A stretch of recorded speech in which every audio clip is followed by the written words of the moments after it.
What's up, everyone? How's it going? In this game, we have real Starflark as our blue Mongol player spawning up here in the, well, technically the northwest, but he moves down kind of a little bit to the middle west. Over here on the southeastern side of the map, we have our purple Zushi legacy player, Violet. So we'll go ahead and say Violet is Violet as our Zushi legacy.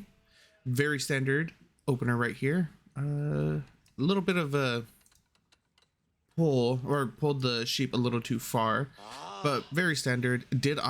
Our Zushi legacy did opt to grab the early wood, the 50 early wood, in order to drop a village. I would assume it'd be, oh, actually,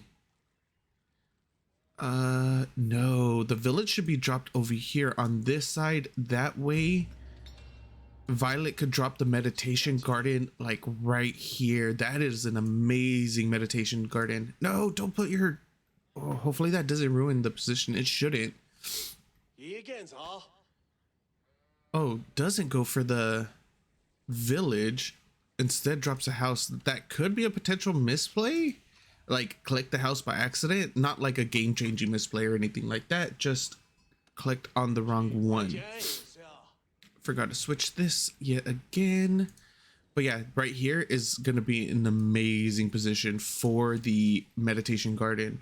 Let's go ahead and check in with our Mongol player. I know people were asking for some Mongol games in the comments a couple videos ago, so I'm keeping my eye out. I'll make sure to throw in a couple more, and I don't think I have too many Mongol games. I don't have a lot of Zushi legacy, Byzantine, Japanese, not that many. Oh, I think I only have like 4 French games total. There is a game that I do want to cast. Hopefully it's still going after this, which is French versus Jeanne d'Arc. Like, I really want to see how that ends up.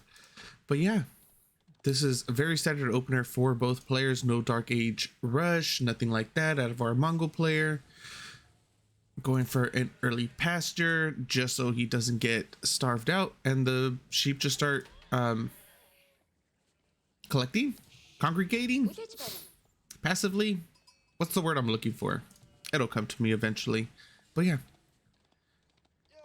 it'll just start building up more and more sheep there as time progresses. Nice, very nice Uvu position too. I don't believe he's double villagered yet. It wouldn't be too bad. Please tell me he's putting it there. Yeah, you see? Okay, so it did mess up the positioning a little bit. Not sure why he couldn't. Yeah, he couldn't move it over. That means this was right on the rim of it. Yeah. So, as I mentioned, amazing position. Able to get double gold. So that's going to be 30 stone, 60 gold, 48 food, and what? 1, 2, 5, 10, 14, 16, like 18 wood. Yeah, about 18 wood, 18, 19, something like that. Between 16 and 20 wood, let's call it that. But amazing position, and he doesn't have to sacrifice anything. He doesn't have to move off further into the map, anything like that. It's in a nice, very, very nice secure location. This right here is a phenomenal placement for the meditation garden, and it was right in front of his base. Usually when we see gardens like this, they have to venture off a little bit, put it right here, put it to the west of it, south of it, something like that. But this is, I really love that positioning, and for being so simple. And we do have the silver tree coming up for our Mongol player. Gonna try to start going for that trade, placing it on the Uvu. So we're gonna see if he goes for double trade. Is he gonna open up with double trade? Come on. Oh, he doesn't even have enough wood yet for a single trader, let alone. Oh, where are you going? Where are you going, Mr. Silvertree? Are you gonna be put in the corner already? No one puts baby in a corner. Early palace guards coming out for our Zushi legacy too, currently sitting on 2 with a single spear as well, going for that early aggression. Well, not early, going for that early feudal aggression. At least early aggression would be more Dark Age, but yeah, ton of damage on that. And okay, so the spear's dead. Now there are 5 palace guards total on the field. This trade line is gonna get completely shut down now. He will have, oh well, the Mengadai will be able to deal with this very effectively as well, but the trade is still gonna get shut down for the most part. I don't really like the stables behind this. Just go for the Mengadai. Like that's gonna be more than enough to deal with the aggression that Violet has to offer, and you could still go and attack. Careful Starflark, you still need a micro. 1 palace guard has already been killed, 2nd one is on its way.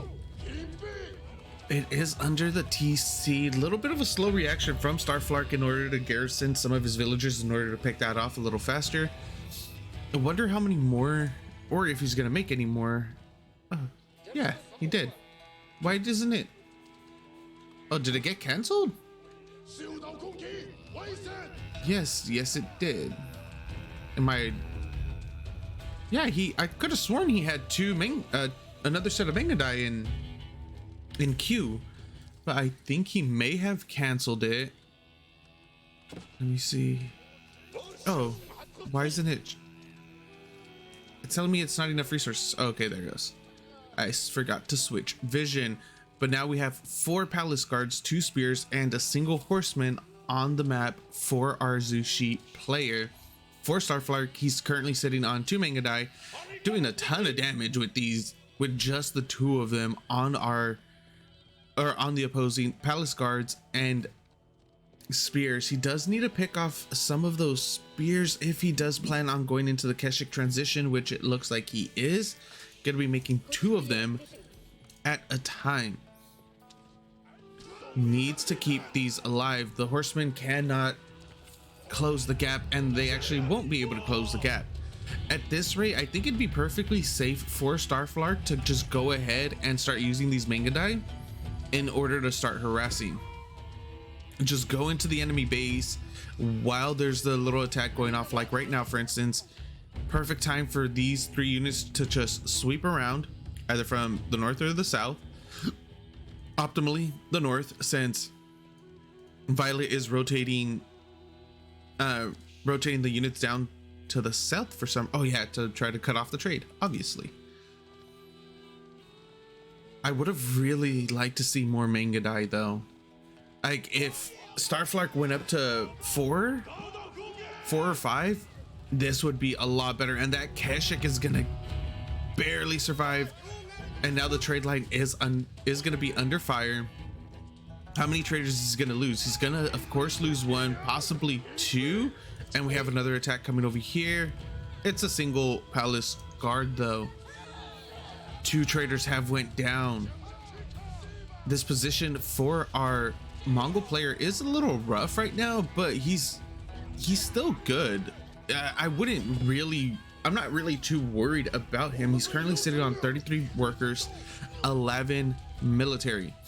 He is producing 2 at a time as well, so he's able to clear this up. He did lose 2, maybe 3 traders right there. I only counted 2, but let's just call it 3 in case I missed one. That was fine. That's completely fine. He crushed the attack, minimal losses, and he was also able to kill a palace guard up here that got rallied towards his base. I don't know if that was a miss rally or if he was just trying to get some idle villagers. Not entirely sure what his plan was there, but his attack failed on 2 fronts. which is never a good thing when you're being the harasser. As the harassee, of course, you want it to fail on all fronts, and then you want to push for the victory. That's what you want to happen every single time. Another villager, or excuse me, another worker may be going down right here. The Keshik is going to be under fire. One-on-one, the Keshik does beat. Wow, is he going to be able to get another? Or is he going to be able to get... Yeah. Dang.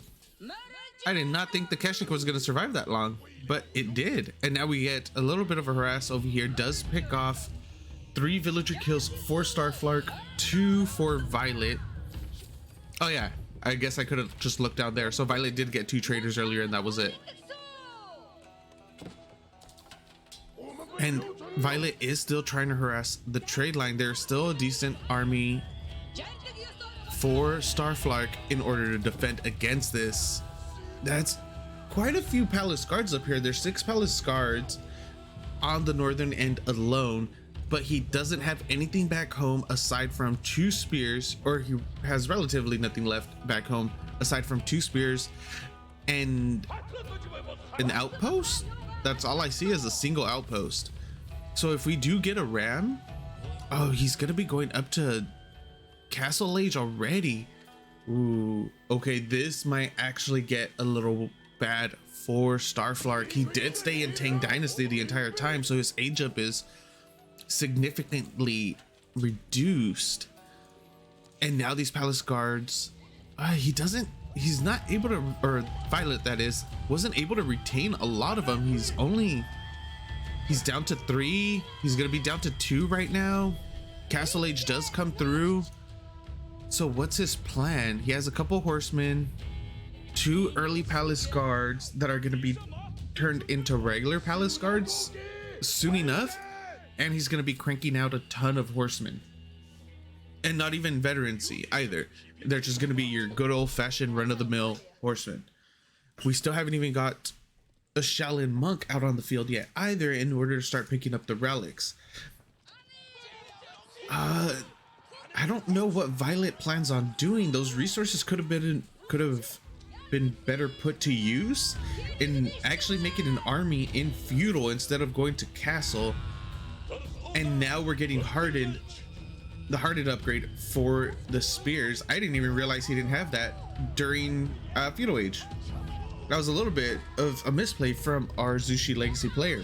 And these are top 200 conquerors as well. Well, I know Starflark is. I think he's like top 175, between like 170 and 185 around there last time I checked, which was a few videos ago.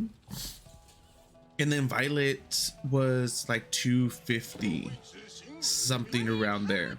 But yeah, these are both strong players, and for Violet to be showcasing so many misplays like this, and it was just a slow cascade. Honestly, for me, it was the waste of the 50 wood right here for the mining camp, because they had to make it and then delete it. So that was the first misplay, and then from there it was just like 1 every 5 minutes, or not every 5 minutes, like 1 every 3 minutes. But you live and you learn, right? Oh, is he gonna be able to? Not to try to be hypercritical or anything, I am just also trying to educate some of you guys on your city planning.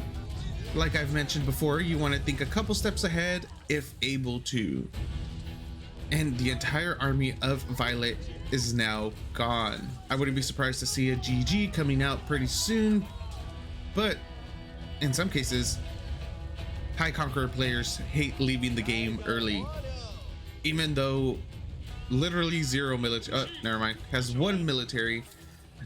Building his barracks is about to burn down. He has 37 villagers still. Where are they? They're grabbing berries over on the opposing side. There's a dock, some deer.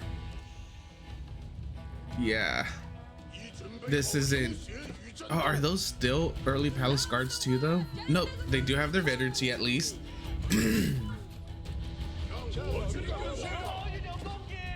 I don't know why he's staying in so long. It's 32 again, 32 military to 33, 62 villagers to 35.